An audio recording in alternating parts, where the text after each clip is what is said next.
Welcome to the Branded Assets Podcast, your place for hot takes on business, brands, and billion-dollar gossip. I'm your host, Kate Bouchard. Thanks for being here. Hello. I have another solo episode for you today. And I have to tell you that eventually the solo episodes will be filmed and I will share them with video on YouTube and Spotify and, all my socials and everything. But today is a off-camera day. I am in my cozies. It is beautiful outside. There's like winter sun streaming in through the windows. It's frosty and there's that chill in the air. I have 3-day-old hair, wearing a baseball cap. Like, the vibe today is cozy, and wherever it is that you are and whatever it is that you're listening to this, I hope that you get to experience similar vibes today. I'm drinking my hojicha tea latte from Cow Dog. If you know, you know. And we're going to get into it because today I'm laying it all out there. In this episode, I'm actually going to walk you through how real estate has helped to fund my shift from working in the corporate world to becoming an entrepreneur. And that also includes how I funded my wellness tech startup, Loba. Because let me tell you, there is no trust fund, no tech bro boyfriend, just some gutsy moves, a mortgage, and honestly, a whole lot of risk. And the reason that I want to share this is because I was reflecting lately on the courage that it takes to start really anything new. So whether it's a podcast like this one, like I shared with all of you how nervous I was for it in my first episode and how long it took me to be comfortable exposing myself this way, to launching your product line, or like even opening yourself up to a new relationship or going to a networking event, right? You're taking risks. You're getting outside of your comfort zone. I think it's really important to share these stories because too often founders don't. Or what we tend to see or tend to notice maybe is the glossy news headlines when a startup hits it big, when they get that big round of funding, when they become profitable, when that celebrity becomes a fan of their products and shares that publicly. But what about what they stood to lose from taking that huge swing in the first place? There are countless stories of founders betting it all on themselves. I think it's really important to share. I think it can help give both courage and inspiration, but also, tales of things to avoid or things to think about from those of us who have struggled or who have failed with business ideas in the past. So today, here's my story. Lavo is a beautifully designed, ultra-soft makeup remover face cloth that removes all of your makeup using only water. No wipes, no cotton pads, just one cloth over and over again. I am a user of Lavo, and I can attest to the fact that it's luxuriously soft and feels good to use on your skin. It removes even stubborn mascara and long-wear makeup with just water. Lavo cloths are also machine washable. So I actually like to use a little corner of each of the large cloths that I have for like up to 4 or so uses. And then when it's, it needs to be washed, I just throw it in with my laundry. They're also beautiful. They come in gorgeous colors, and I have it hanging next to my shower. For me, I really love my Aveda botanical face wash, just the smell of it. It's like a ritual. So I'll actually wash my face. And then I was finding that after, when I'd use my towels to dry, there'd be makeup still left all over it. I wasn't getting it all off. Lavo is great for that. I'll actually use my cleanser first and then use the cloth after, and then I'll rinse again and I'm ready to go. So if you want to find out more, visit www.lavoh.com to shop online or find a retailer near you. And as a special treat to Branded Assets listeners, we actually have a code. Use podcast at checkout for 20% off your entire order. And also, please, if you end up buying one, I want to hear what you think. As shared before on the podcast, my background is in advertising and marketing. And I've been in the industry for, I hate to say it, but love that I have this experience, almost 15 years now, in various roles and capacities, both working on the agency side and internally at organizations on marketing teams. In my late 20s, I was employed at a nonprofit in healthcare, and I was given some amazing opportunities. I had the best mentor for a boss, and my work, the projects that I took on, truly made an impact on the organization, and I can honestly say with confidence and pride, it's impacted even where it is today. I was the right person who got there at the right time, and I learned so much from that experience. But, after about 5 years with these huge milestones, these big projects under my belt, I started to get that itch for what was next. I don't know if you've experienced that, but kind of every role that I've been in when I've been employed at an organization, like 3 to 5 years, typically, I find myself, looking for something new, having learned what I think that I could and absorbed like a sponge what I think that I could from that role and from the people around me. I just felt that I'd grown as much as I could in that company at that time. There was no one's role who was more senior to me that I really wanted. I was commuting like 3 hours a day from the suburbs, and I wasn't feeling engaged. I'm sure many of you know that feeling. Unfortunately, around the same time, I'd also outgrown my marriage as well. And so I had just this general feeling of wanting more out of life. Things weren't progressing or changing in a way that was fulfilling to me anymore. I did everything that I could to try to force that growth within the container of these things. But I gave into the fact that you can't force others to change or evolve, and sometimes it's just time to move on.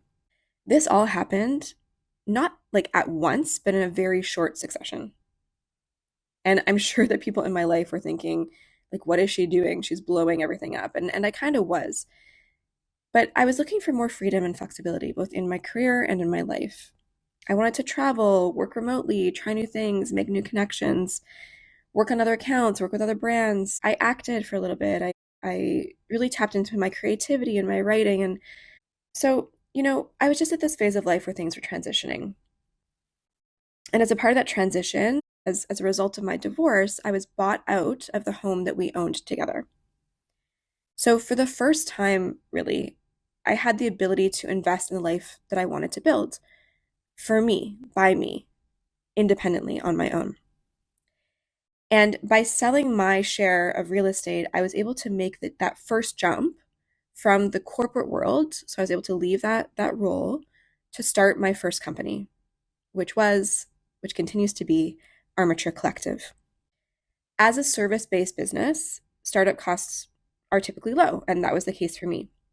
I mostly had to cover my own cost of living at that time while building up a client base when I made that switch, right? And I was able to make Armature profitable really in a matter of months. At the same time, I also purchased a small one-bedroom apartment in an up-and-coming suburb of Vancouver, where I'd already seen values increase like over a really short period of time. And I saw that trend was likely to continue.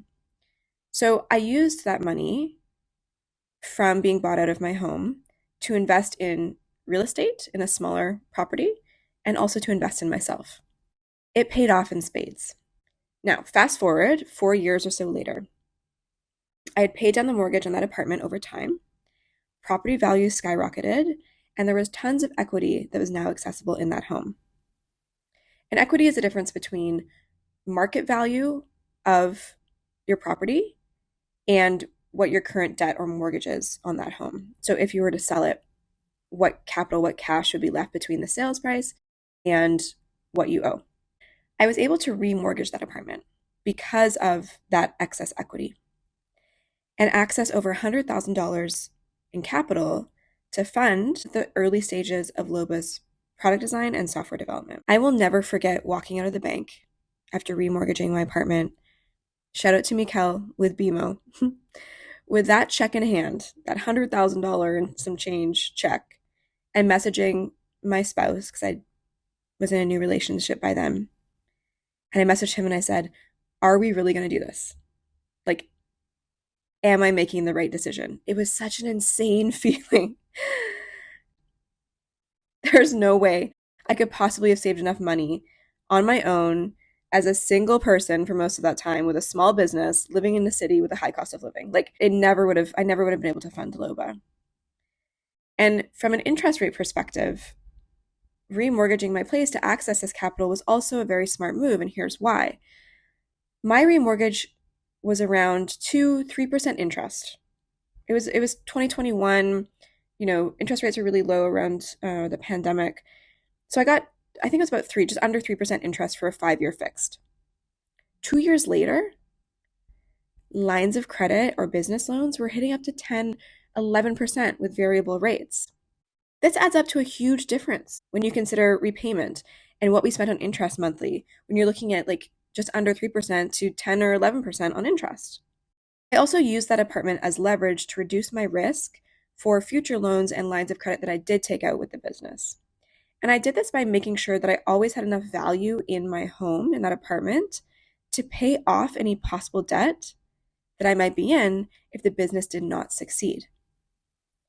So it was smart, affordable, practical real estate investments that gave me the freedom to take risks and to take a big bet on myself. Rather than just making this story time with Kate, I do want to make this practical for you. So to break it down, there are two main things that I recommend you consider when you're funding a startup idea. And this applies whether it's a service or a product-based business, although just keep in mind product is typically higher risk. So the first thing to consider is your lifestyle and your current obligations. I made the move to entrepreneurship when I was single, newly divorced, right? No kids. And I had savings and money that I needed to sustain my living expenses for a period of time. You need to know that you're very likely not going to make money right away, unless you've been treating it like a side hustle and then make the transition once you have clients or have sales at that point. So you need to think about, do you have the lifestyle where you're comfortable living off much less for a while, or even losing money every month, like you're paying to play? And are you in a position to take financial risks that you need to during that time? It's important to ask yourself questions like, could I live off half my income for a year? Do I have obligations like loan payments, family support, daycare, rent that could make taking a big risk like this catastrophic to my family, myself, my loved ones, my future?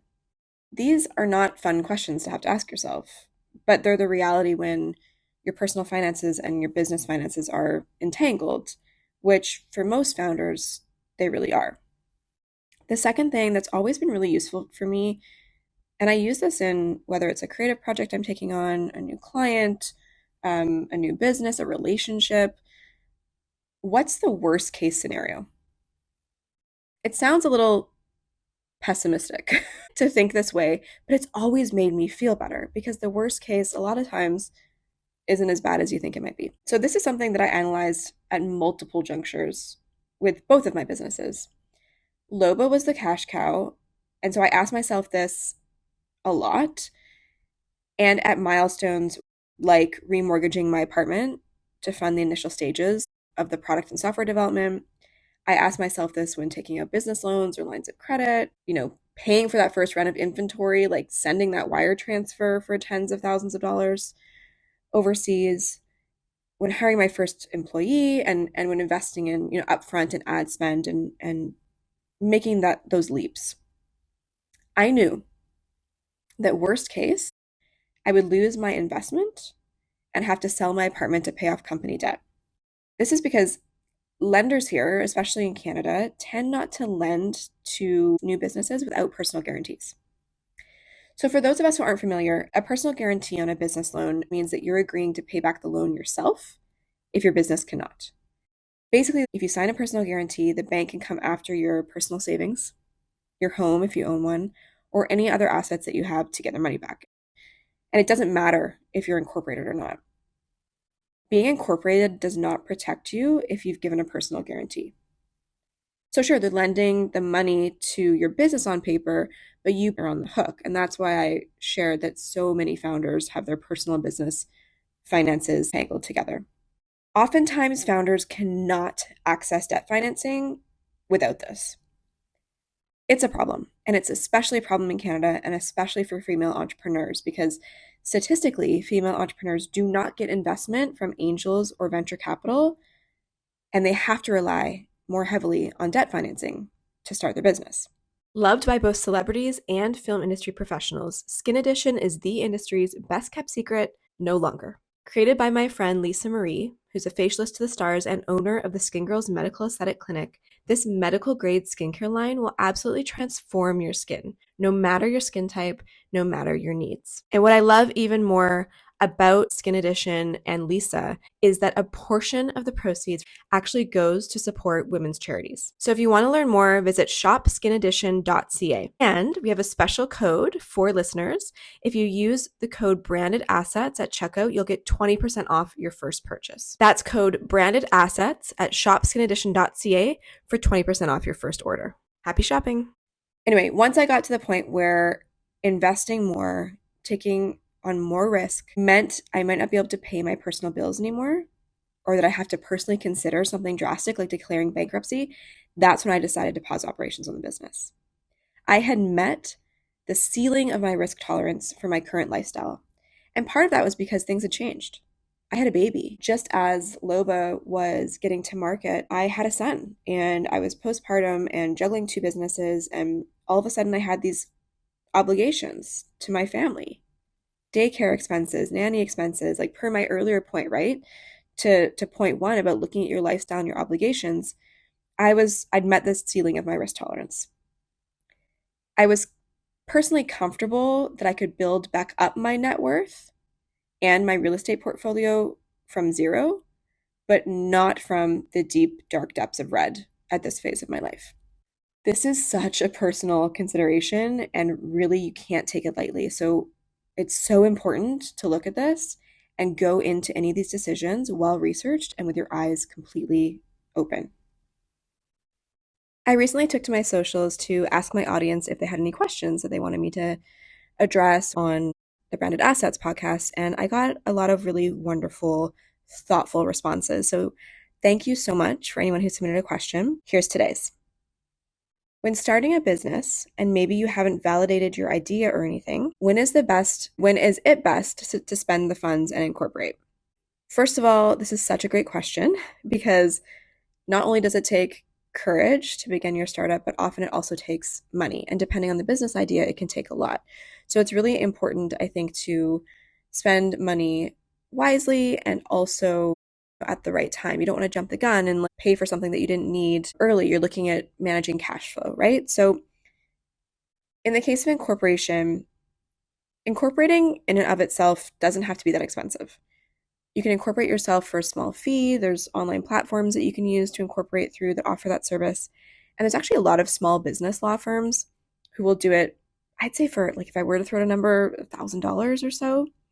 If you plan on trademarking your brand, or if you're patenting your designs like it was the case for me, I actually might consider incorporating earlier rather than later.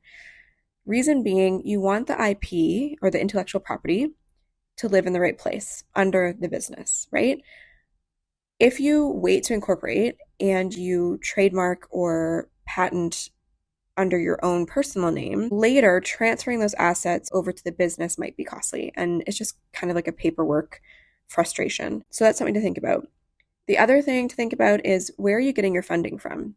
Some grants and loan programs actually require your business to be incorporated when you're applying. So the when to incorporate and when to incur that cost is going to be different in every case, but from my perspective, once you're sure that you're proceeding past the ideation kind of conceptual stage into actual development, when you're spending money on developing brands and designs and product ideas, that's when I would seriously consider incorporating.